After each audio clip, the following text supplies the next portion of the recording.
Szeretettel és tisztelettel köszöntjük körünkben Tuhin Kumár nagykövet urat. Nagy megtiszteltetés számunkra, hogy eljött. Egy tudományos konferencia sorozatnak az egyik egysége, ez aminél most tartunk. És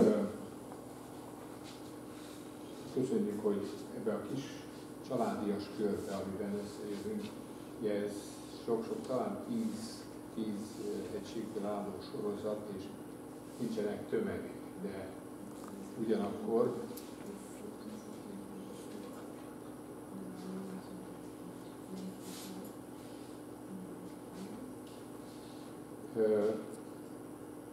és most éppen Gandhi születésének 150. évfordulójára tekintettel vagyunk együtt.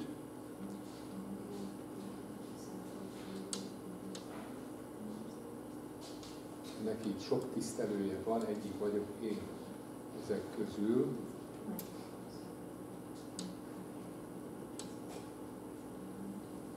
És azt gondolom, hogy a harc, amit ő vívott, a szabadságért, függetlenségért, az egy olyan örök harc, ami minden korosztálynak, minden újabb generációnak meg kell vívnia.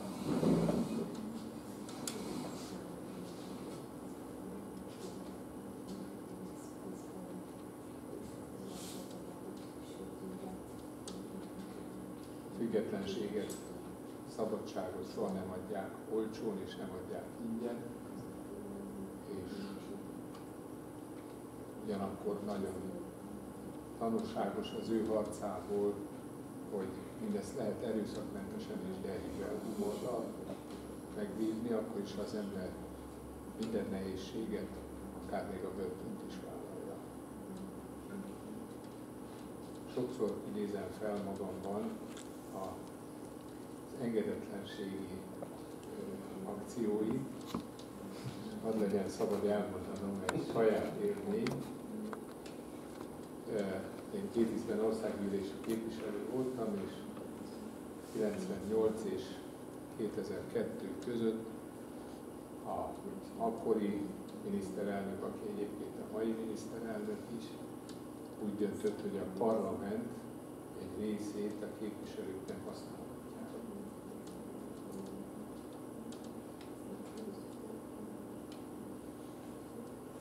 Most a törvényeink szerint ez nem lehetséges, nem lehet a képviselők mozgásában korlátozni. Az egyik képviselő feldúltan érkezett, hogy megállították őt a kormányőrök és elküldték delegációs terem elől, mert azt mondták, hogy itt csak a miniszterelnök és azok, akiknek megengedi, azok sétálnak.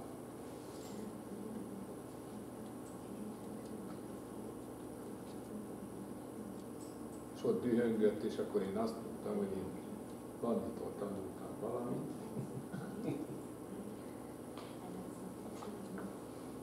Hogy ilyenkor barátságos sétát kell tenni ott, ahonnan minket kitiltanak, és jogunk van oda belépni. Kérdeztem, hogy ki jön velem, jött ez a képviselő, még egy képviselőnő, és elindultuk hárman, egymásban karolva, és elkezdtünk sétálni a tiltott terület felé.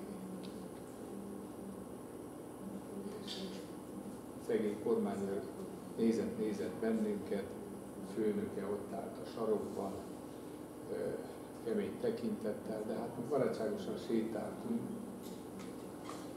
és amikor odaértünk, a kulturális miniszter is ott volt, nem kisebb zavarra, és amikor odaértünk a katona elé, akkor ő az utolsó pillanatban tisztelgett egyet, és hagyott bennünket tovább sétálni.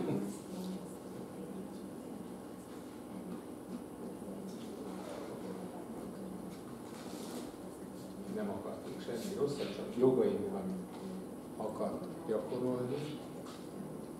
És nekem Gandhitól fontos üzenete az, hogy a jog, az igazság, az alapvető emberi szabadsági jogok méltósága az magasabban van minden földi kormányzónál, királynál és egyébnél, és nem emberek előtt kell meghajolni, hanem az elvek előtt, amelyek betartása mindenki számára kötelező. Így van.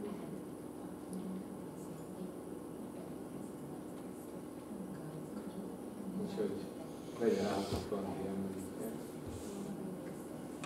és tanítása, ahogy elment a hosszú menettel, sót párolni a tengerhez, vagy éppen ő is sétált, tiltott területen, és utána akár elviselte azt is, hogy ezért börtönbe zárják az ellenállásáért, és így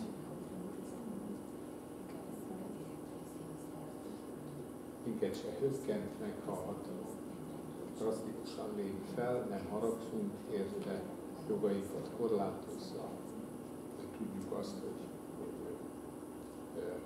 nagyobb úrnak adunk számot, és ezért nem XY személye ellen, hanem az igazságért és a jogért. Köszönjük még egyszer nagykövet úrnak és kedves feleségének. Eljött közénk erre a kedves, csendes, őszi délutánra, ahol doktorandusz hallgatói vannak különösen jelen, és elmondhatjuk azt, hogy a kamera segítségével több százan nézik ezt online, ami itt zajlik, tehát nem ennyien vagyunk, hanem több száz ember jelen van. Amiről beszélünk. Szeretettel köszöntöm a Vezli Főiskola nevében, és kívánok jó tanácskozást.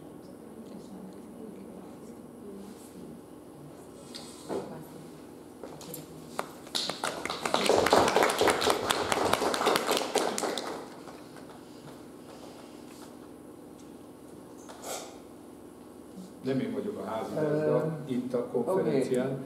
Akkor Nagy Péter, Tibor professzor úr. És a doktori iskola vezetője is.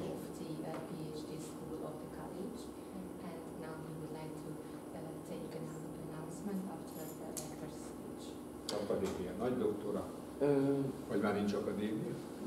Ki tudja, hogy van olyan. Igen. No, én azt gondolom, hogy szerintem tegyük nagykövet úrnak két-három dolga van itt velünk. Egyrészt ugye gyakorlatilag ezekben a percekben érkezett, és az a gyanúm, hogy még rektor úrral szeretne egy kicsit négy szem közt beszélgetni. És a másik, hogy egy előadást szeretne nekünk tartani, pontosabban mi kértük őt arra, hogy tartson egy előadást Gandhiról. És azt mondta, hogy lehet, hogy meg is akar hallgatni valamit az előadások közül. Tehát én most igazából tőle tenném függővé, hogy mi legyen a következő napi rendi pont, tehát az, hogy ők elvonulnak a rektor úrral, vagy hogy a nagykövet úr előadást tart.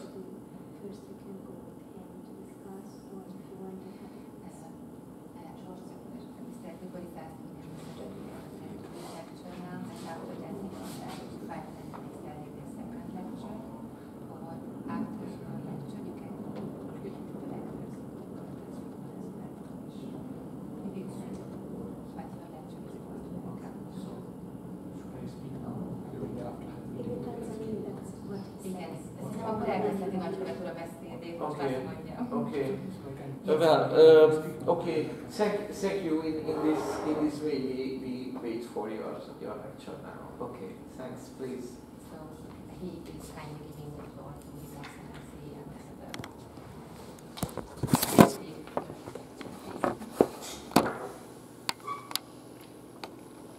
Let me begin by conveying my very sincere thanks and gratitude to the Rector for his kind words inviting me to the university and also for his kind remarks addressed to Mahatma Gandhi. Először is szeretném megköszönni szívből ezt, hogy elhívtátok ide a konferenciára, elsősorban a rektor úrnak is, és nagyon köszönöm valamit az intézet kedves gondolatokat és szavakat is, hogy megemlékeztünk róla. When I was initially told that I need to come and speak on the topic of Gandhiji, I of course was very delighted because this topic is very close to my heart and also to, I guess, most Indian representatives, ambassadors and Indian officials. Először is nagyon boldog volt már attól a gondolattól, hogy ezt a meghívást megkapta, hiszen Gandhinak közel áll a szívéhez, és úgy gondolja, hogy szinte mindenki, aki az ő szakterületén dolgozik, minden képviselő ugyanígy érez ezzel kapcsolatban. But it also led me to think that now, this year, when we are celebrating 150th birth anniversary of Mahatma Gandhi, and a person and a great soul who died more than 70 years ago, and he was such a great person, a colossus actually, really. So much has been written about him. He has himself also written so much. What extra and what new can I add today in my brief remarks to you? Tehát különösen ez az év egy nagyon fontos év, hiszen a 150. évfordulója Gandhinak. Ugye 75 évvel ezelőtt elmúlt, és azóta egyrészt nagyon sok könyvet írtak róla, másrészt ő maga is rengeteg könyvet írt, tehát mi lenne az a plusz, amit még lehetne mondani ezekről. And therefore, since I am not truly an expert of Gandhian thought or Gandhiji, I decided that I will restrict myself just to a few of the points and few of the thoughts which really excited me. És mivel ő nem ennek a szaktudósa, tehát nem foglalkozott soha tudományos kutatással Gandhi kapcsán, ezért szeretne arra szólítani, hogy azokról a dolgokról beszél, arról néhány dologról, amit ő személyesen megértett az életében. Gandhiji in India, we called him Mahatma, and also he is known all over the world as Mahatma, which means a great person with great soul. It's Mahatma. Tehát Mahatmának nevezik egész India szerte mai napig is, és az egész világon, aminek a jelentése ugye a szanszkrit alapján a Mahatma, tehát nagy lélek. Now, how does a person become Mahan? How does his soul become so great that he has left his mark not only on the millions and millions of people living in India, but also so many people living abroad and other countries, that in fact he has become a symbol of hope, a symbol of love for the entire humanity world over. Hát mitől lesz valaki ilyen nagy, vagy ilyen hatalmas, mitől válhat ilyen hatalmas lélekké valaki, hogy ilyen mély tartalmakkal tudjon megfelelni. Ő nem csak Indiára hagyott mély nyomot, hanem az egész világban hagyott mély nyomot a tanításaival, méghozzá azáltal, hogy amit ő képvisel, az maga a remény és maga az egész emberiségre irányuló szeretetnek lett az üzenet. Now, first quality I would like to offer mention here is your own identification with a cause, a purpose in life. And second will be fearlessness. Az első nagyon fontos üzenet, amit tőle kapunk, hogy mi az életünknek a célja, tehát hogy ezt hogyan határozzuk meg, a másik pedig a félelemmentesség. Mahatma Gandhi also started his life in a very ordinary manner. He wanted to study law, in fact he studied law, and he was doing his practice. And somewhere I was reading that when first time, when he went to a courtroom and when he was speaking, he mentioned that he could not really argue well, and in fact he literally said, my heart sank into my boots. Az első alkalom, tehát ő jogot tanult, tehát úgy kezdte az életét, mint minden hétköznapi ember, és hát elment ugye Angliába jogot tanulni, és amikor joghallgatóként ki kellett állnia, nem volt túl jó a beszélő képessége, vagy a vitatkozó készsége, és ő magáról valami olyasmit mondott képletesen, hogy a szíve szinte csizmájába So he lost his case. And of És el is course, vesztette ezt az ügyet. and then he realized that the legal profession and becoming a lawyer probably was not his thing to be. És akkor jött rá, hogy lehet, hogy ez nem az a szakma, amit neki választania. And can you now imagine that after a few years he became such a man that at his one word there were millions of people in India who would be able to match whatever he wanted to say. És hát ez ilyen elképzelhetetlenek, hogy ugyanez a kicsi apró emberke, ugyanez a helyzet a korábbi kvalitásra később kiáll, és akár egyetlen szóval képes millió embereket arra késztetni, hogy vele együtt vonuljanak. And how did it happen? So, of course, this story is very well known, all of you know about it, but still, for the sake of my presentation, I will still repeat it again once again. És lehet, hogy ismertek róla a történetet, de szeretném megismételni én is csak itt. In order to make his living, then he went to South Africa, where there is this very famous incident where he was traveling in a train, and of course he bought a first-class ticket. And there were some other whites in the train, and who found a brown man sitting in the first class, and they thought that this was not good, that this person should be sitting in the first class. Tehát az történt, hogy ő a megélhetése miatt, tehát a munkája miatt Dél-Afrikába utazott, és egy alkalommal, amikor a vonaton az első osztályon utazott, más egyéb fehér emberekkel, ugye ott ült egy színesbőrű utas is az első osztályon, és hát nehezményezték, hogy milyen alapon ült. So they called him, So they called in the conductor, and conductor of course threw Mahatma Gandhi out. Then of course he was not Mahatma, he was just Mohandas Karamchand Gandhi. So he was thrown with his bag and baggage on the platform, and when he said, why is this being done? So he was told, you are not supposed to be in this compartment. So Mohandas Gandhi said, but I have a first class ticket with me. So he said, so what? Even if you have first class ticket, you cannot be in this compartment. És hát Gandhit kihajtották az első osztályba a csomagjaival együtt, és ezt nem értette, és kérdezte is a kalauztól, hogy ez hogyan lehetséges, hiszen nekem első osztályjegyem van, ide szól, és azt mondja, és akkor mi van, hogy első osztályjegyem van? And from this moment, you see how a person who was an ordinary Mohandas Karamchand Gandhi, how that person suddenly in that incident, that made him realize that he had a purpose in his life. He had to fight this discrimination. He had to fight this injustice which was being caused in the name of wrong ideas and wrong beliefs. És lehet, hogy ez volt az a pillanat, amikor minden megváltozott, és talán akkor vált Mahatmává, az egyszerű emberből, mert rájött arra, hogy küzdeni kell ez ellen az igazságtalanság ellen.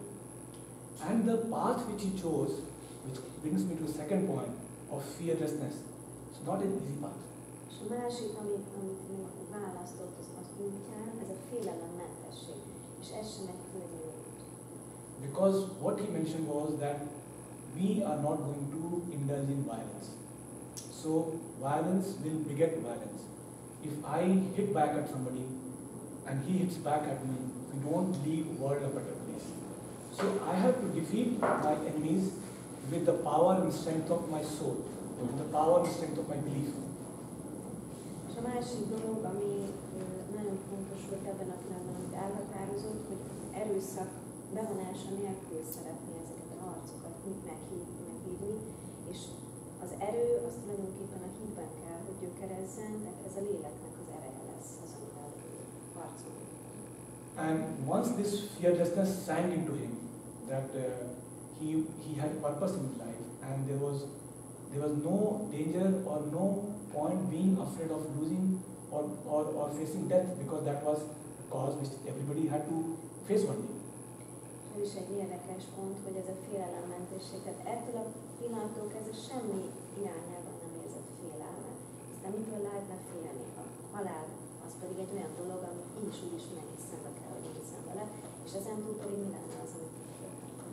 And he was able to convey and communicate this belief and this idea of fearlessness also among his followers.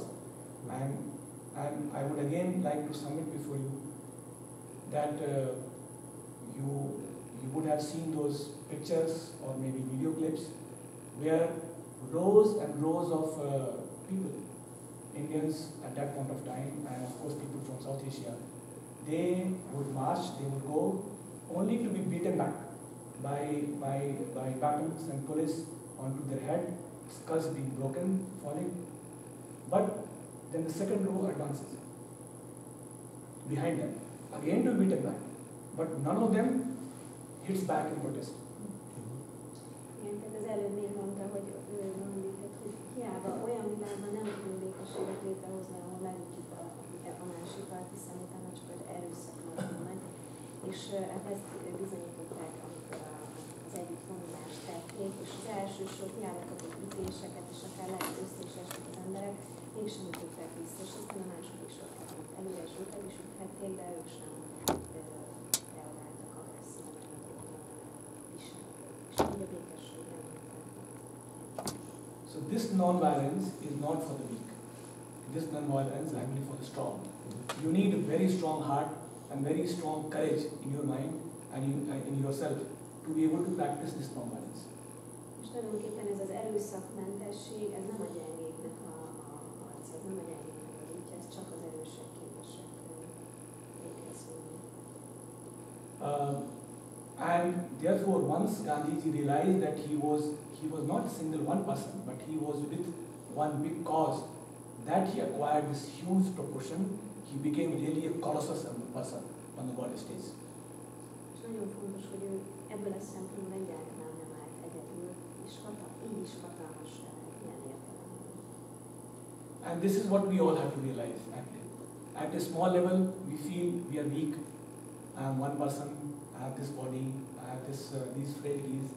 I am weak, or whatever, my physical constraints. But once I and you and all of us realize that with whatever system or constraints we are born with, but we are here for a cause, or there is a cause which we can pursue, and that cause we can identify and we can take others along, take others together. That can also elevate us and help us also acquire a bigger purpose in our lives. És olyan módon sem volt egyedül, tehát ebben az egészben, ebben az egységben mindenkivel mellé áll, ez egy sokkal hatalmasabb nagy erő. És már megvan az életünknek a célja, az életünk célját jól felismerve másokat emellé tudunk állítani, és másoknak a bevonásával ez meg sokszorozódik ez az erő. In Gandhiji's one of the books, there is a small story which I can happily mention to you. This story again is when he was in South Africa. He was moving on a street, and with a lady friend, and who was wife of one of his friends, and they were going, and suddenly another person came from one of the alleys, streets, and he came running towards Gandhiji, and he had some word with him in whispering tone. Tehát egy történet Dél-Afrikából, egy hölgy ugye sétált, és valaki jött oda és súgott valamit neki. So Gandhiji again went with him, and both of them went to one corner, and they were speaking in very soft tones. So this lady who was there, she just withdrew to one corner, thinking that they were probably discussing some business, so she can withdraw herself. Tehát az a valaki, aki oda ment a Gandhi hozzá, tehát halkan beszélgetett vele, ahogy egy kicsit távolabb volt, ahogy arra gondolt, hogy biztos van üzleteket tárgyalnak, és akkor így félre is húzódik. So after some time, then she saw that the other person put something in Gandhiji's pocket, and then he went away. És aztán azt látta a hölgy, hogy valamint ez az úr, ez Gandhi zsebébe csúsztat, és aztán is távozik. So when she came again back to Gandhiji, she asked him, what was this happening? So what were two of you discussing, and what is it that he gave to you in your pocket? És utána a hölgy érdeklődött később, hogy mégis miről beszélgetett az úrral, és hát mit töltött a zsebében. So Mahatma Gandhi said that that person had come to kill me, but I spoke to him. I had some word with him, and then he realized that what he was going to do was the wrong thing. So he left his knife in my pocket and went away. És hát ez egy nagyon meglepő befejeződés. Azt mondta a hölgynek, hogy ez az ember tulajdonképpen azért jött, hogy megöljön engem. És én elmondtam neki, hogy az, amit ő eltervezett, ez egy nagyon-nagyon rossz döntés, egy nagyon rossz cselekvés lett volna. És azért meggondolta magát, és a zsebembe helyezte a kést, és ott vettem el.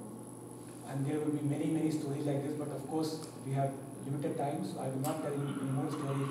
But let me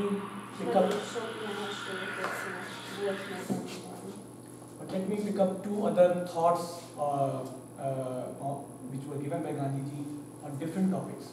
And mention to you how in today's time, in this year, how we are from the Embassy of India or the Government of India, we are trying to pick up some of these ideas and also to try to make it also relevant in the current context so that the message gets across to the people.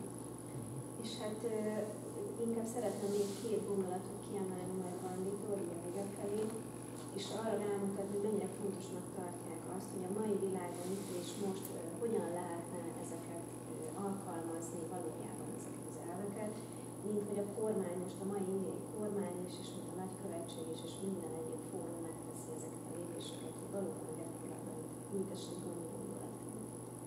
If you have seen Gandhi's picture, of course you will realize he used to wear only a loincloth, and he was so keen for protecting environment, for working for sustainable development. In fact, he famously said, you would have read this quote from him, that this earth, this soil, this air, this water, this is not actually an inheritance to us from our forefathers, but actually we have taken this on loan from our children. És egy nagyon fontos, hogy a környezettudatosság milyen fontos gondolatok, bizonyára láttátok a képeken, vagy láttátok, hogy egy nagyon egyszerű, ilyen természetes anyagból készült viseletet szokott hordani. És ebben is kifejeződött az ő életvitelének az egyszerűsége, illetve a környezetvédelem, a környezettudatossága, a fenntarthatósági elképzelései, és volt egy ilyen nagyszerű összefoglaló gondolat, hogy a föld, a víz, a levegő, ez az egész bolygó, ez nem valami, amit az apáinktól örököltünk, hanem valamit, hogy kölcsönzünk a gyermekeinknek. And therefore we must return all this to our children, at least in the same condition as we got it from our forefathers. És legalább ugyanebben a körülményekben vissza kéne tudnunk adni is majd ezt a gyermekeinknek, legalább ilyen állapotban, ahogyan megkaptuk mi is. Gandhiji also said that we have enough in this world for our needs, but not enough for our greed. És ez is egy nagyon szép gondolata volt, hogy tulajdonképpen ezen a földbolygón az embereknek mindenük megvan, amire szükségük van, tehát amire szükségük lenne, de nem elegendő a mi irítségünknek vagy a vágyainknak. And what Gandhiji said, of course, is again what he was drawing upon was this age-old philosophy and beliefs in the Indian systems, where we have so much of respect for environment in general. And let me again mention to you a mantra from Ishopanishad,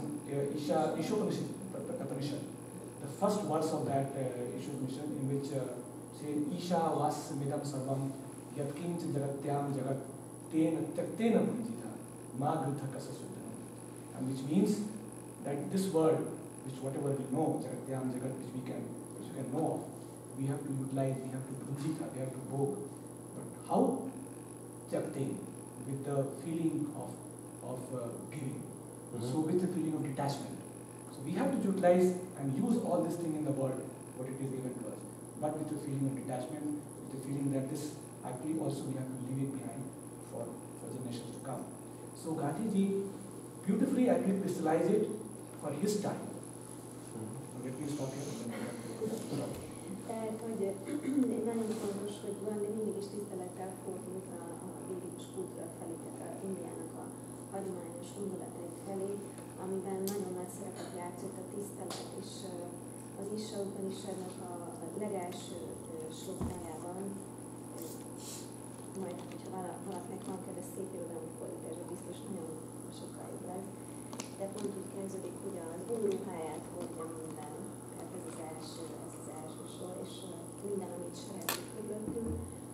És amire felidéz a vers a figyelmünket, az, hogy ez a világ azért van persze, hogy az ember élvezze, hogy örömmel lelje benne, hogy mindezt egyfajta tisztelettel kellene tudnunk megtenni, és az adás örömével, ez az egyik dolog, és a másik pedig, hogy egyfajta nem ragaszkodó, nem kiaknázó, kizsákmányoló szemben. So this year, which is 150th birth anniversary of Mahatma Gandhi, so from the Indian Embassy, how do we then practice it in current context? What we have done, we organized a bike ride in memory of Mahatma Gandhi in collaboration with Budapest, just to promote this idea that we need to use sustainable means of transportation. Tehát sokféle programot szerveztek annak érdekében, hogy Gandhiról megemlékezzenek, és a Gandhi gondolatoknak a fenntarthatósághoz való kapcsolatáról. Az egyik ilyen rendezvény volt, ez a biciklis felvonulás.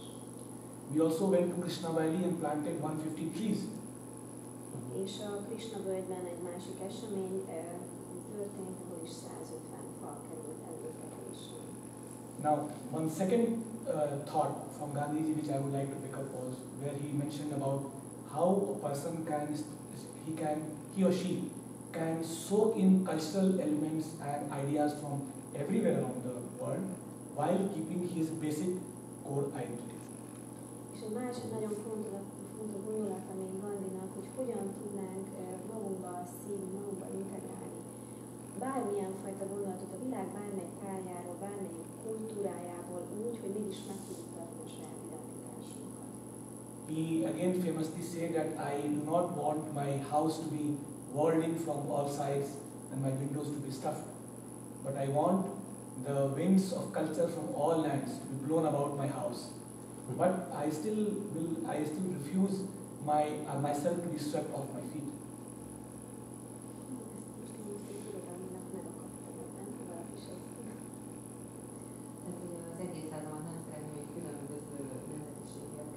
So basically, my house. De hogy befújtak a szél az ablakon. So my house should have no windows, no doors. Wind should come from all sides. És hogy ne is legyenek ablakok, ajtók, mert mindenhonnan be tudna áramolni ezt a levegőt. Another very important thing which I like myself is when he said that means of doing something, they are as important as end, and therefore purity of means is extremely important. És egy másik fontos gondolat, hogy az eszközök, amiket használunk, azok is legalább olyan fontosak, mint a céljaink. Because if somebody practices, for example, a particular trade from the childhood, or he learns, he sees his father or mother doing something, that thing, end up, once he grows old, grows big, probably he will end up becoming that. Tehát, hogyha valaki gyermekkora óta családilag örököl valamilyen hivatást, foglalkozást, abban nő fel, azt látja az édesapjától, és lehet, hogy egész életében azt is fogja végezni. And therefore, Gandhiji's thought was that ends are important, but means are as important as the ends. És ez rendben is van, hogy mi a célunk vele a legvégén, de az is fontos, hogy hogyan jutunk el a célunkhoz. We can of course go on and on like this. There are many things which he said and which are of course all there. I just picked up some elements. I would just like to now quickly come to, this is 150th year. So from our own side, we are undertaking a series of activities and events to mark this important occasion. Tehát számos olyan univerzális gondolata van Gandhinak, amit érdemes lenne így megfontolni. Most ezt a néhányat emeltek ki ezek közül, és még egyszer szeretném említeni nektek, hogy nagyon sok program vár még, tehát hogy folyamatosan programokat terveznek és szerveznek a 150. évforduló kapcsolatos természetben. From different countries, we requested singers to sing one very famous prayer of Mahatma Gandhi. They all sang in their own tune and their own voice, and we mixed them together into one prayer. This was like bringing in elements and love from different corners of the globe to convey the same message, one universal message of humanity. Tehát az egyik ilyen, hogy különböző nemzetiségű énekeseket kértek fel, hogy énekelnek egy bizonyos dalt, vagy egy ilyen imádságot, ami Gandhihoz kapcsolódik, és hogy ebben is, ahogyan összeolvadnak ezek, megjelenjen ez az egység, ebben az üzenetben, ebben az imádságban. Now I'll just end here, but I will mention one other point, which was his idea of non-violence. Many people ask us, is it still relevant? Can we practice non-violence? If you see in today's world, there is so much stuff going on. If we have huge army, we have huge police forces, and we have so much violence going on. So is it possible to really practice non-violence in this world? És hát ez egy ilyen kérdés, amit felszoktak tenni az embereknek, hiszen a legfontosabb gondolat a Gandinak mégiscsak az erőszakmentesség, hogy ez mennyire releváns, amikor ennyi mindenféle rendőrség, katonaság, mindenféle hadtestületek vannak körülöttünk, hogy valóban tudjuk-e gyakorolni az erőszakmentességet. If I talk to many people, they would say this idea is impractical. It's not possible. És rengeteg emberrel beszélgetünk, és azt mondják, hogy hát ez nem egy praktikus gondolat a mai világban. If somebody hits you, then you have to hit him back, otherwise he will keep hitting you. Mert hogyha valaki téged megüt, akkor neked vissza kell ütni, hogyha nem teszed ezt meg, akkor folyamatosan ütéseket fogsz. But this is again what I would like to mention, that all this actually ultimately becomes, I think, an idea and a power of the mind. De igazából ez a tudatunknak az ereje, az erejévé tud válni. And fundamental belief in where we want this humanity to go ultimately one day. És nagyon fontos, hogy mi az alapvető gondolatunk, merre szeretnénk, hogy haladjon az emberiség. And therefore the views of Gandhi is still very relevant. And I end with one quote from Albert Einstein, where he mentioned that generations to come will scarce believe that on this world a man like Gandhi in flesh and blood he ever walked on this earth. És Albert Einsteintől idéz valamit, nem biztos, hogy pontosan értettem. So can you just repeat slowly? Yeah. Einstein, He said that generations to come, tehát az elkövetkezendő nemzedék they will not believe lehet, hogy nem lesz hitük that on this world ebben a világban. a person in flesh and blood like Mahatma Gandhi Olyan húsvér ember, ever walked Gandhi, here. aki itt jár, képes járni közöttünk. But Gandhi can be there, is there in our hearts, and if you want, we can continue and we can make him. Tehát ha nem lesz hitünk, de van egy olyan emberünk, mint Gandhi, aki előttünk tud járni, akkor is képesek leszünk. So with these words, I would again thank you all very much for giving me this time and attention. Ezekkel a szavakkal szeretném megköszönni, hogy időt adtatok. And once again, convey my deep gratitude to Director for calling me here. És hát megtiszteltetés, hogy ezt a meghívást a rektor úrtól kaptam. Thank you.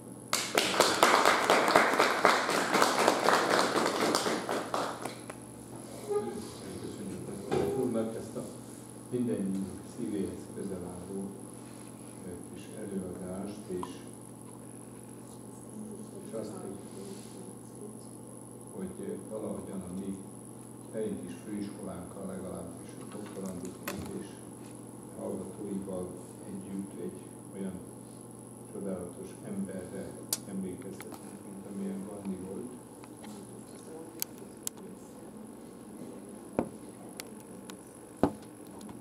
És csatlakozhatunk lélekben is azokhoz, akik az ő emlékére, hanem csak kerékpárúrára valamit sétál.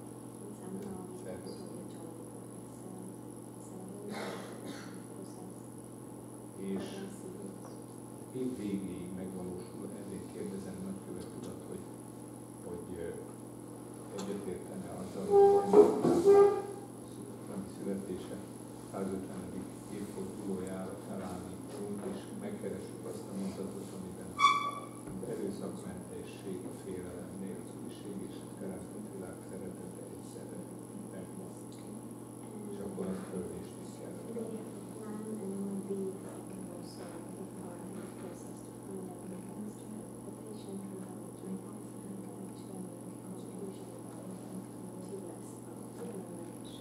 Félelemmentes,ség, az erőszak nélküliség és a teremtett szabadság szeretete.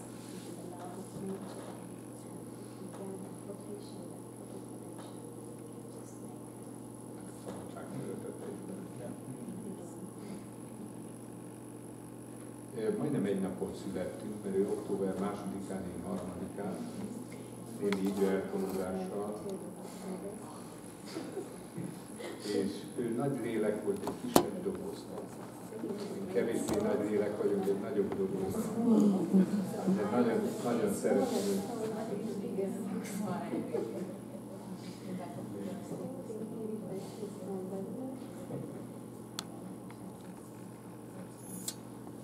Köszönjük szépen, és kívánunk nagykövet úr a családjára, Indiára áldást.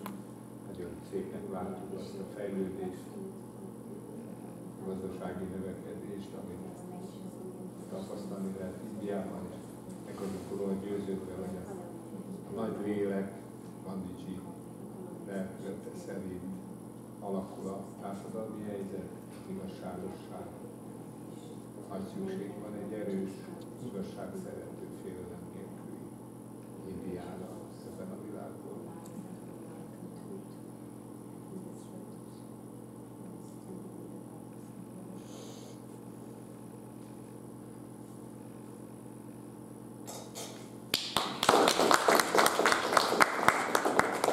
Oké, akkor szerintem most annak a programnak kéne következni, hogy rektor úr és nagykövet úr elvonulna.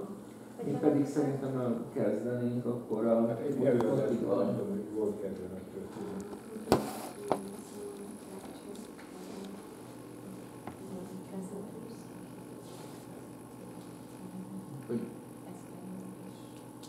It's up to you.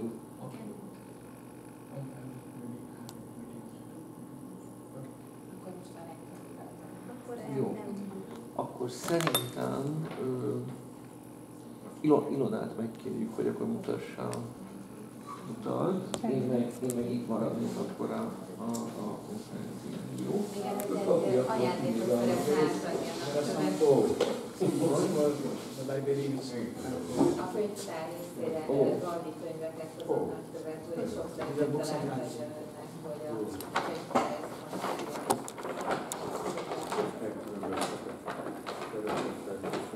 fotót is csinálok,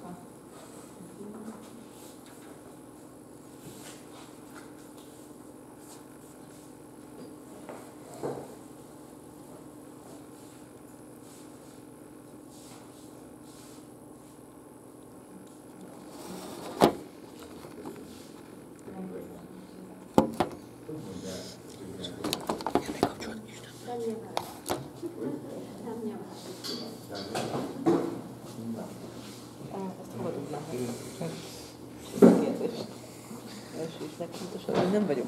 Dugás főszabály az ide. Jó, és akkor reméljük megérzi, hogy ott van.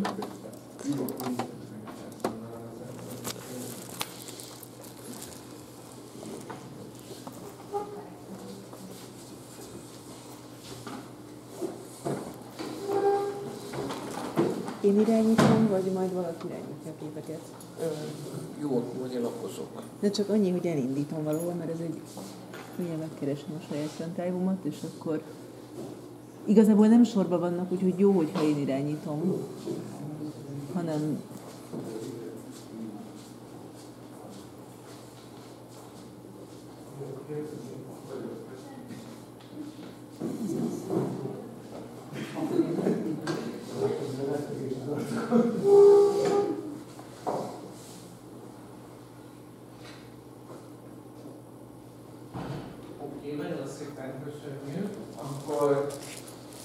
Akkor marad az eredeti feladszám,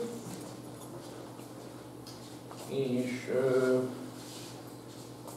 Boreczky Katalin egy picit távolabbi idősávot fog most lenyúlni, vagy oda fog nyúlni, kicsit távolabb idősávban. Egy kicsit zavarba is érzem magam, mert úgy beszélgettem a tolmácsolt, hogy ő azért erről valószínűleg többet tud, mint én nyilván alapvetően klasszika filológusként, és akkor még, amikor ezzel elkezdtem foglalkozni. Drága, melyiket indítsam el? Ezek képek. Ezek majd képek? időnként szólni fogok, és okay. akkor a címekben nagyjából látszik, hogy hol tartok a szövegben. Tehát, hogy,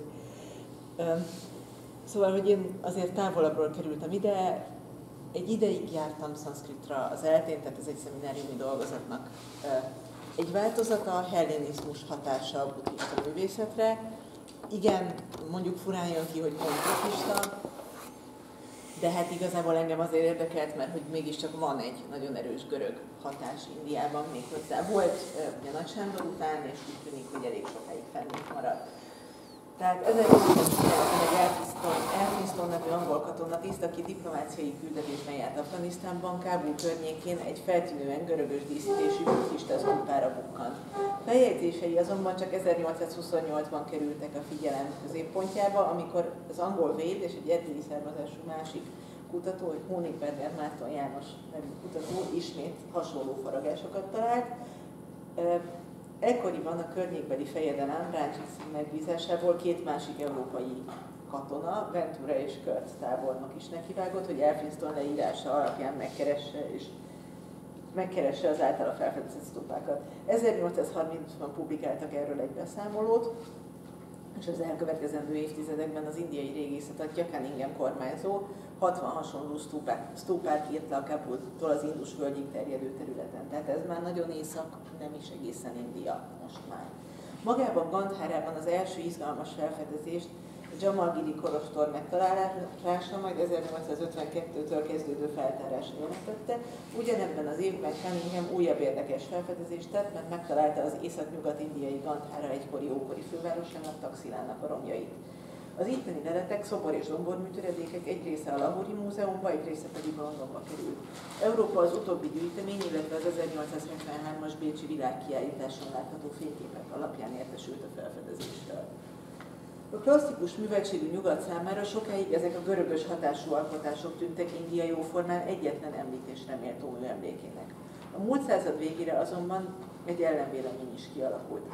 Ennek híve már múlt század, vagyis 19. század, én még az a generáció vagyok, aki egy ideig nem fogja megjegyezni. Ennek a hívei az előbbihez hasonló szűklátókörűséggel azt igyekeztek bizonyítani, hogy ezek pusztán hellenisztikus és római minták helyi színezetű követései. Először a hellenisztikus világ, később pedig a római birodalom befolyási övezetébe tartozó egyéb területekről is ismert úgynevezett provinciális művészet újabb, és mint ilyen nem különösebben érdekes példái tehát. Tehát igazából arról van szó, hogy hát persze voltak itt rómaiak, voltak itt görögök, nyilván van valami hatás, de hát ilyet máshol is látni. Volt, aki egyenesen azt állította, hogy a gandhárai stílus az indiai szellemtől teljesen idegen, pusztán a görög-makedón, majd sok tekintetben az ő hagyományaikat folytató szaka és kusán hódítók általi helyi mesterekre kényszerített ábrázolásmód csupán. Tehát, hogy tulajdonképpen az egyáltalán nem szervesen következik Indiából, ez egy úgynevezett provinciális művészet, az van, ami